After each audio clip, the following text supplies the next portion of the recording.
Je viens de voir ceci sur Facebook. Steve va soutenir Samuel Eto'o croyant avoir un poste à la FECAFOOT. Mais comme ça n'a pas été le cas, il est devenu un détracteur. Un jeune qui combat Samuel Eto'o est un sorcier. C'est pas parce que je ne parle pas depuis que je n'ai rien à dire. Alors, chers Aiguisiens, asseyez-vous. Je vais vous expliquer le problème que j'ai avec votre pasteur. Et vous allez donner vos avis à la fin. Tout le monde sait que je suis le premier fan de Samuel Eto'o en tant que légende du football. Je suis allé jusqu'à chanter pour lui à l'époque, vous le savez. Mais où est le problème actuellement? Je vous le dis alors. En plus de m'avoir humilié, Samuel Eto'o a créé en moi une frustration que personne au monde ne pourrait pardonner. Je ne soutiens pas les hommes, mais les idées. C'est pendant qu'on tourne la vidéo de la canne sucrée que je rencontre Samuel Eto'o. Je suis directement fasciné par son humilité. Il me parle de son projet pour la FECAFOOT et pendant qu'on est dans la voiture, un jour à Douala, un matin, il me montre les immeubles qui lui appartiennent.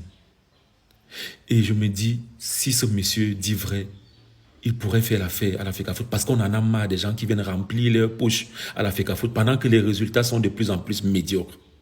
Je lui promets donc un soutien total et gratuit afin qu'il remporte cette candidature à la tête de la FECAFOOT. Alors, en collaboration avec son assistante, j'ai choisi parmi mon personnel de Tara Plus une dizaine de personnes payées de mes poches pour travailler sur sa campagne, la campagne de mon grand frère. J'ai baptisé cette opération Samuel Eto'o Hoha. Samuel Eto'o Hoha! Samuel Eto'o Hoha! On va nous soulever! On a abattu un travail sur les réseaux sociaux, à la télé. Tara Plus a fait des vidéos incroyables. On a mobilisé des milliers de personnes. Bref, vous avez vécu, vous avez vu le travail. Le jour du dépôt de la candidature, Samuel Eto'o m'appelle, il me demande, est-ce que je peux t'envoyer de l'argent pour acheter au moins les beignets? Les beignets, c'est ce qu'il a dit. Pour tes gars. J'ai refusé. Parce que c'était un plaisir pour moi de dépenser mon argent pour que l'enfant prodige s'installe à la FECAFOOT. Parce qu'il nous avait promis tous de changer radicalement les choses. Et c'est ce qu'on voulait, au fond. C'est ce qu'on voulait. Le jour de la victoire, il s'est levé pour m'embrasser et c'était ma plus grande récompense. Jusque-là, vous remarquez que je n'ai rien demandé à Samuel. Et il ne m'a rien promis. Donc tranquille, je continue mes activités. Les problèmes commencent le 25 décembre 2001. C'est lui qui m'écrit. Il me dit, et je ne vais pas poster ses captures, « Tu es un bon petit frère. Tu as été à mes côtés, tu as cru en nos capacités. Ton cadeau de Noël sera 2 interviews avec Messi et Ronaldinho dès qu'ils confirment leur présence au match d'ouverture de la CAN. Un conseil, cher grand frère. Un enfant qui vous aime et qui vous soutient de façon désintéressée, ne lui faites pas de fausses promesses. Bref, Messi n'est jamais venu au Cameroun et personne ne s'est jamais excusé. J'ai continué mes activités au CAN. Il y avait quoi avant? Le 8 janvier, veille de l'ouverture de la CAN, je reçois un appel vidéo de la tanière des Lions. Les gars sont fâchés. Ils se plaignent de n'avoir pas eu les billets du stade pour leurs proches. Je dis, c'est pas normal. C'est quand même eux les acteurs. J'achète 30 billets. Je dis bien, j'achète pour aller leur donner.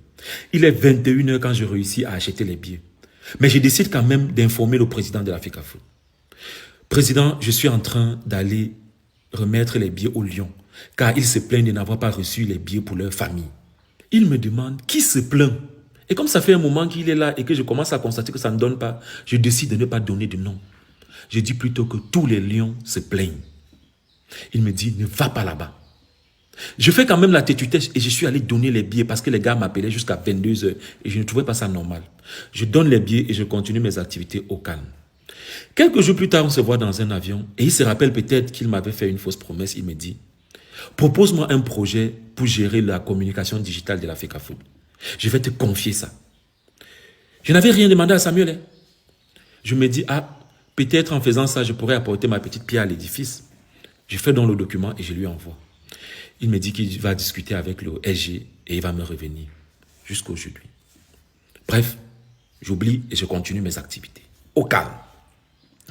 Quelques jours plus tard, je suis victime d'une grosse perte à Tara Plus. Le directeur technique de Tara Plus a oublié le matériel de production de plus de 5 millions dans un taxi.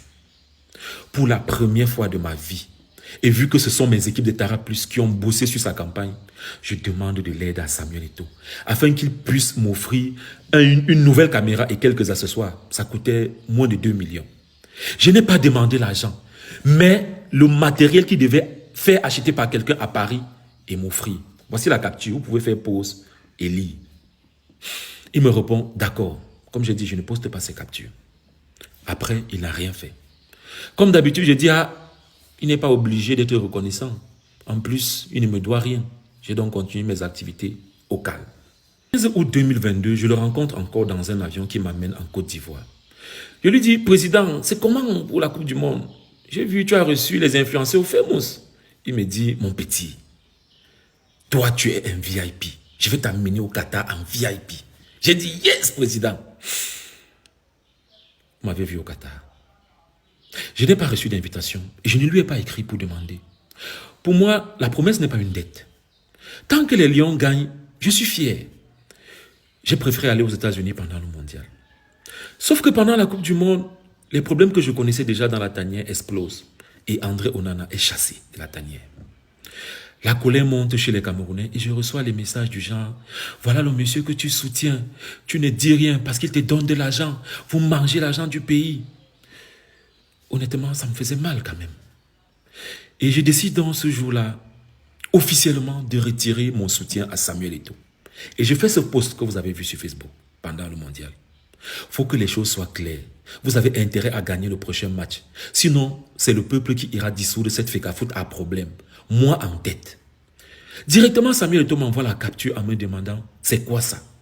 Je lui réponds « C'est l'expression d'un Camerounais très mécontent. » Il me répond « Ne recommence plus jamais.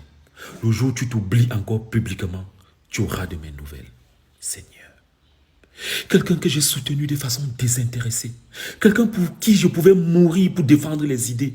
Quelqu'un qui ne m'a jamais aidé et qui n'a jamais rien fait dans ma vie me menace. Pourtant, c'était même dans son intérêt que je fasse ce genre de sortie. Pour que les gens comprennent qu'il n'a pas que des moutons autour de lui. Il y en a qui savent reconnaître quand ça ne va pas. Je vous assure, ce jour-là, j'ai pleuré. Je me suis senti rabaisser, chosifier, humilier. Bref, j'ai serré le cœur et j'ai quand même fait un message d'excuse pour qu'il reste concentré pendant ce mondial. Parce que la priorité, c'est d'abord le Cameroun. Je vous lis le message. Mon grand, je peux comprendre ta colère vu le contexte. J'ai écrit sans penser à tout ce que tu subis comme pression en ce moment. Mais je te promets, ce n'était pas dirigé contre toi. Si j'avais pensé à tous les contours, je n'aurais pas publié ça. Vraiment désolé. Je vais corriger le tir avec un truc de feu avant le match contre le Brésil. Sorry. Mais s'il te plaît, à l'avenir, si je m'oublie, donne-moi des conseils comme un grand à son petit.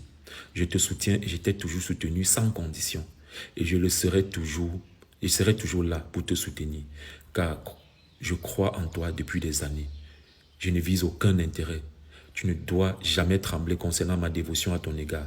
Je ne peux pas traverser ton cadavre. Enjoy Qatar. Honnêtement, tous ces mots, je n'y pensais pas.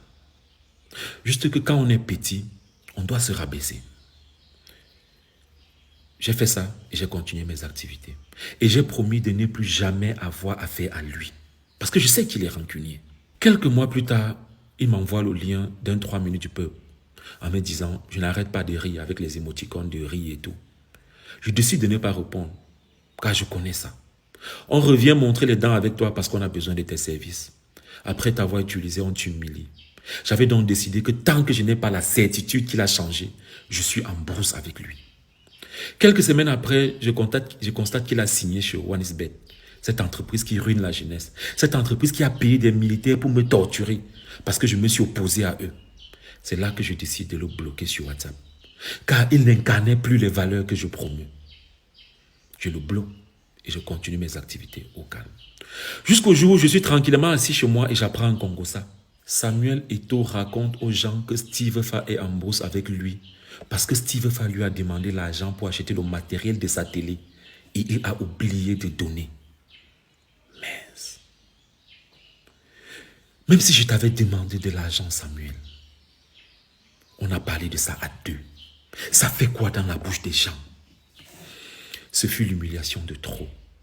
J'ai écrit à ses amis pour leur dire de lui dire qu'un grand ne fait pas le Congo ça. Et que même si je lui avais demandé l'argent, par reconnaissance, il ne devait pas oublier, comme il le prétend. En tant que grand frère, il a perdu toute valeur qu'il avait à mes yeux ce jour-là. Mais il reste la légende que je vais toujours respecter. La loyauté est un principe fondamental chez moi, Samuel. Mais elle doit être réciproque. Sinon, elle s'arrête quand je me sens humilié et pas du tout respecté. Désormais, mon combat et tout ce que je fais depuis ces derniers jours, c'est pour que tu changes. Et tu vas changer. Et personne ne m'a payé pour ça. Et tu le sais parce que tu me connais. Si j'ai dit un seul mensonge dans cette vidéo, porte-moi plainte. Voilà les Églisiens. Maintenant, vous pouvez m'insulter. Vous avez dit que je suis pédé, qu'il m'a donné de l'argent, que le gouvernement me finance pour le salir. Est-ce que j'ai parlé?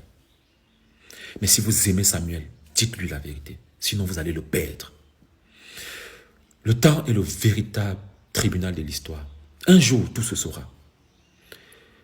Nous, les enfants de Dieu, nous ne craignons rien. Parce que papa est toujours là.